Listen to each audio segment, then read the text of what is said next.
discussing the door. Perfect. So thank you. Hi, everyone. Good morning. So before we get started, I need to tell you if any of you needs translation, right? This is on the sort of like at the very the fifth page of the translation. Yes. So here you have to connect to the Wi-Fi, and you can scan here, right? Yeah. So if you need translation, yes, you can go here to connect to the Wi-Fi, scan these, and then you can choose the channel, right? So page 5 of the brochure. Page 5 of the brochure. Thank you so much. Okay. So.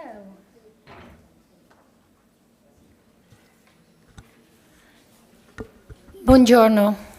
Good morning, everyone. Thanks for being here. I think we're going to make history today because this is such a short session, so it's going to be like boom. So I hope we make it worth it for you. My name is Elisabet Cantenys. I'm the Executive Director at the ACOS Alliance. We are a coalition of more than 130 news organizations, NGOs and freelance journalist associations that we work together to champion safe best practices. And our mission is to create a culture of safety, which brings us to this session. Before we get started, I wanted to introduce our panel today. We have Yemile Bucay, who is the Risk and Security Manager at BuzzFeed.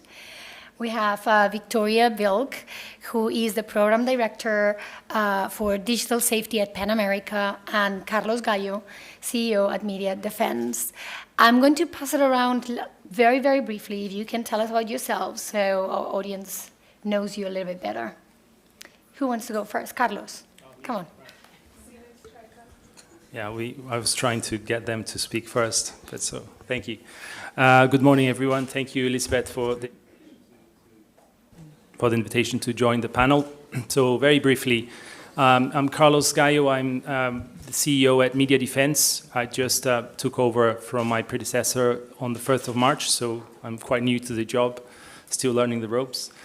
But I joined Media Defense in 2020, and before that I am a human rights lawyer, but I worked at the Inter-American Court of Human Rights for 10 years, and before that I worked with human rights organizations and foundations in Brazil, where I'm from, and the UK as well, where I'm currently living again. Media Defense, just to give you a brief introduction, was set up 15 years ago, and we basically provide support for legal defense of journalists all over the world. So we work in three main areas. One is to provide emergency defense support for journalists who are going through a lawsuit. So we provide both a grant to pay the lawyers' fees and also provide substantive support for these lawyers. We engage in strategic litigation around the world to improve the environment in which the media operates as well. We support at the moment 18 national legal defense centers who do very similar work to what we do, but at the local level. With that, last year we supported more than 500 cases, whereas directly, we supported 188 cases in 2022, which was our record in our history. And we also train lawyers, media lawyers and human rights lawyers on freedom of expression standards all over the world. So we've trained hundreds of lawyers over these last 15 years, and we try to improve their knowledge of standards and to help them defend journalists domestically and also internationally. So very briefly, and I'll stop here. That's my introduction. Thank you. Thank you. Viktorya, you're next. Very briefly. Sorry. No problem. So I am Viktorya Vilk. I'm the Director for Digital Safety and Free Expression at PEN America. We are a nonprofit that celebrates and defends the written word. In the US and internationally, we've been around 100 years. I run all of our work on digital safety and online abuse defense, which has kind of three main pillars. The first is self-defense resources and training for the digital world. So we help reporters and writers and artists figure out how to protect themselves on the internet, but also off the internet. The second bucket of work that we have is on my team is we work very closely with media organizations and publishers to help them develop policies, protocols, and systems so that they actually offer support and protection to their people. And then the final bucket is research and advocacy, particularly with social media platforms, because that is where so much of the online attacks are now taking place. So that's kind of the broad brush. So as you can see, it's kind of at the micro level to arm people with what they need to protect themselves, but also at the macro level because we see online abuse and digital safety as a systemic problem. It's not an individual problem, it's a systemic problem, so we try to tackle it also at the systemic level. Brief enough? Thank you. Yemile. Hi, I'm Jamila Bukai. I'm the Risk and Security Manager at BuzzFeed. We're a US-based digital media company and have a few different brands. One of them is BuzzFeed News, and another one is HuffPost. They're both newsrooms, and I work with the journalists in both newsrooms as well as non-news production teams on managing the risks that they face in their work, which encompasses everything from their physical safety, their digital safety, to their psychosocial well-being. A lot of it is customer service work, with my customers being the journalists that I work with. So a lot of my work is responsive to whatever stories journalists happen to be covering, whether that's the far right or an emerging conflict. And then there's a lot of proactive work in developing training, processes, and policies at the company to ensure that journalists can do what they do safely. Perfect. Thank you so much. And before we go into the meat of this session, I wanted to tell you that these three amazing safety experts are available for any journalist or editor today, all day, or tomorrow to have one-to-one safety consultations. You have here the QR if you want to go straight into the registration, together with other experts from IREX, the Van Center, CPJ, IWMF. It's a bunch of safety experts that we are putting at the disposal of the journalists and editors that are coming to the festival, so they can have a one-to-one private individual consultation about their work or some of the stories that they may be working or have plans to be working, or even debriefing on previous work. Okay, so I'm selling the panel, yes. We're going straight into the main key question that we have today. And I really would like for you guys to tell us what a culture of safety looks like for journalists and for news organizations. It's something that we hear again and again. Certainly it's our mandate to create a culture of safety, but I really want us to have these understanding, or common understanding of what exactly this looks like in very practical terms. I don't know who wants to go first. Come on, Victoria. So I have to say, I will say I learned the phrase culture of safety from you, and it's been extremely valuable, Elisabet, so small plug for that. But one of the things that has changed as I've kind of been doing this work is that I've really started to think about safety holistically. I started out kind of working on digital safety, but I realized really quickly when you're on the phone with someone who's facing really intense kind of online attacks that this stuff doesn't work in isolation or in a vacuum. It's all kind of muddled together. So you often have people who are facing online attacks. So they might be getting death threats, rape threats, people publishing their home address, threatening their children, etc. At the same time, and also people attacking their reputation and trying to undermine their standing in society or their kind of role in journalism and their trustworthiness. But what happens is that actually starts to bleed into all kinds of other spaces, right? So you have, there was a study from UNESCO that came out, I think 2 years ago, that found that 1 in 5 reporters who experienced online attacks, the attacks migrated offline, which is an enormous number, right? So you have sort of physical safety issues. Then you also have legal issues, right? There are often legal cases, trumped-up legal cases against reporters who are also facing online attacks. And all of that has an enormous impact on people's psychological well-being.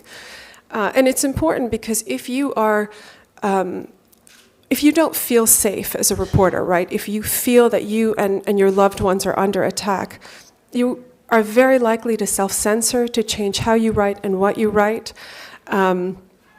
And it also just, in terms of longevity and sustainability in the industry, people can't continue working for years or decades when they're under that kind of pressure. They do, but it's really difficult. And so I try to think about safety holistically, digital, physical, psychological, and legal issues. And like I said, often people are dealing with all of those things in a big jumble at once. And when they call you, you're trying to pull apart which are the pieces that are kind of most urgent and how to find the right resources and the right support for them. I think one of the most valuable things that someone taught me a couple years ago was that safety is a feeling. We think of it as a set of facts, but it's actually a feeling, right? Can you create an environment in your media organization or in sort of for freelancers, right, in the larger industry where people feel safe enough and protected and empowered enough to be able to do the very difficult work of being a journalist? And that involves a lot of different things, right, how you create a culture of safety. But the first thing is for people to know that you care about their safety, for you to check in, right, when people are struggling with something, to check in to see how they are at a very simple foundational level. Just, are you okay? What is it that you need? And then it's really just kind of thinking through a system, right? A system of supports. It might be access to psychological, professional psychological health care, right? Someone might need a psychologist or a counselor. It might be access to a lawyer or a team of lawyers if you are facing lawsuits, or if you're trying to, for example, get an intimate image, a faked intimate image taken down. It might be that you need some kind of additional physical security, right? You might need a security service, you might need to make your house more secure, or to go stay somewhere else in a hotel if you're not safe in your own home for a period of time. And for the digital stuff, there's a whole string of things that you need to do, but some of it is just giving people basic training on how they can keep themselves safe on the internet. So those are just some of the basics. I'll leave it there, and then I'll jump back in if it's useful. Thank you, Victoria. Yemile, you work for a news organization. Tell us about your point of view of how a culture of safety looks like for you. Well, I now need to improvise a little bit because Victoria said word for word what I had written down, which is good. It means that we're creating a common language. So I do want to echo that I think very much of safety holistically, and that means leaving firmly in the past a sense that safety or lack of safety, that risk is confined to conflict zones. I think we're very much in agreement that that is not the case. And thinking about it holistically also means centering the individual journalist or journalists in how we manage risk. Cannot take something off the shelf that works for me and assume that it's going to work for Carlos or that it's going to work for Victoria, because who we are as people, our identities, whether it's our gender, nationality, what news organization we work with, what our employment status is. There's so many. Who our sources are, what country we're operating in, affect our safety. So I try to think of this intersectional approach to safety with centering the individual and their how they present to the world in terms of their identity, as well as factors of their identity that might not be visible. The center of managing risk, and then combining that with what organization they're working for, whether it's a freelancer who is publishing just one story, but it's still within an outlet, or a staff journalist, and what resources are available within that organization. Even just at BuzzFeed, I work with 2 different newsrooms, and they have very different cultures. And then thinking about the operational context of safety, and really, again, what country, what are the legal protections on the books, and how are they actually enforced? What is the infrastructure like? Is there cell service where a journalist is going? and then creating a plan off of that centers the individual, and that accounts for the psychological, digital, physical, emotional, and reputational risks. But the other thing that I think a culture of safety looks like, and is quite simply valuing journalists. And by valuing, I don't mean just appreciation, I mean financially valuing the work that journalists do and putting our resources where our mouths are, paying fairly for stories, having clauses in contracts and insurance. I mean, it's so unsexy to talk about contracts and insurance that I hope your eyes don't glaze over, but I think that's so much of where safety begins, and advocating for those policies to be robust and equitable for staff at a company and not staff. And then providing the resources for safety so that safety is not a luxury, but it's embedded in everything that we do. And I think part of the process for embedding safety is to understand that it's really a great tool for reporting, and not an afterthought. That when you do a comprehensive risk assessment for your story, that may make it a richer story. Thank you so much, Yemile. You hit so many important points there: profile, identity, resources, pay, something that not often we relate to safety and has direct implications to safety. Carlos, very briefly, tell us your views. Thank you. Yeah, I think Jamil touched on some of the points I was going to make, so that will make my intervention shorter. I think you mentioned independent journalists or individual journalists, and that's what we see in our experience. There's a huge gap between media outlets who are more resourced, more structured, established, and individual journalists who have to face these threats on their own. Not for other reason, 75% of the cases we supported last year, for instance, came from individual journalists who didn't have the backup, the support from an institution, from a media outlet. And for them, it's much more difficult to think about the legal threats and to build in this culture of protection, of safety, and consider legal threats that they could face with their reporting when they're doing their story. If you're a media outlet, oftentimes you have that inbuilt in the process. You have checks.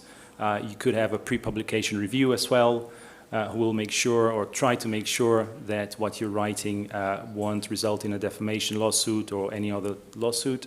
But when you're an individual journalist, a blogger, for instance, a microblogger, which we support a number of, that's much more difficult. So building this security plan and having these considerations when you're investigating your story and writing your story, it's very difficult. And we're lucky for organizations such as ACOS and the organizations, I think, that make up this alliance that provide this sort of support and knowledge for journalists to access.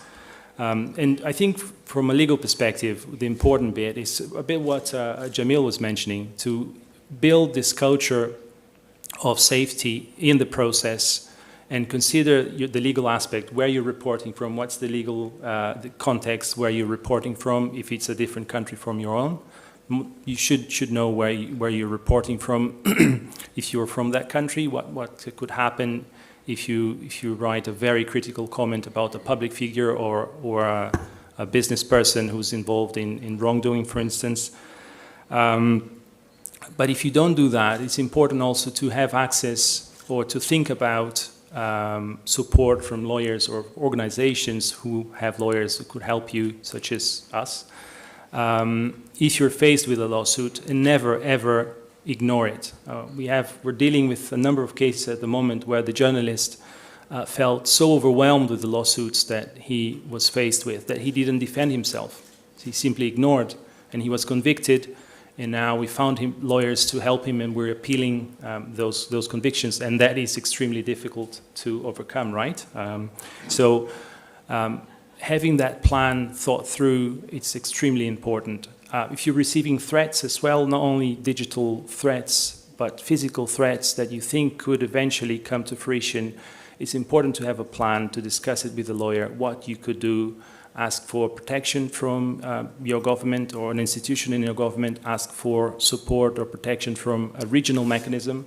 In the Americas, in Africa, in Europe, you have regional courts who could provide interim measures that could be helpful to at least stop or delay any type of attack. So having access to someone who could advise on this is extremely helpful. I know how difficult it is. It's not the priority for journalists to think about what could happen to him or her. I mean, the story is what's important.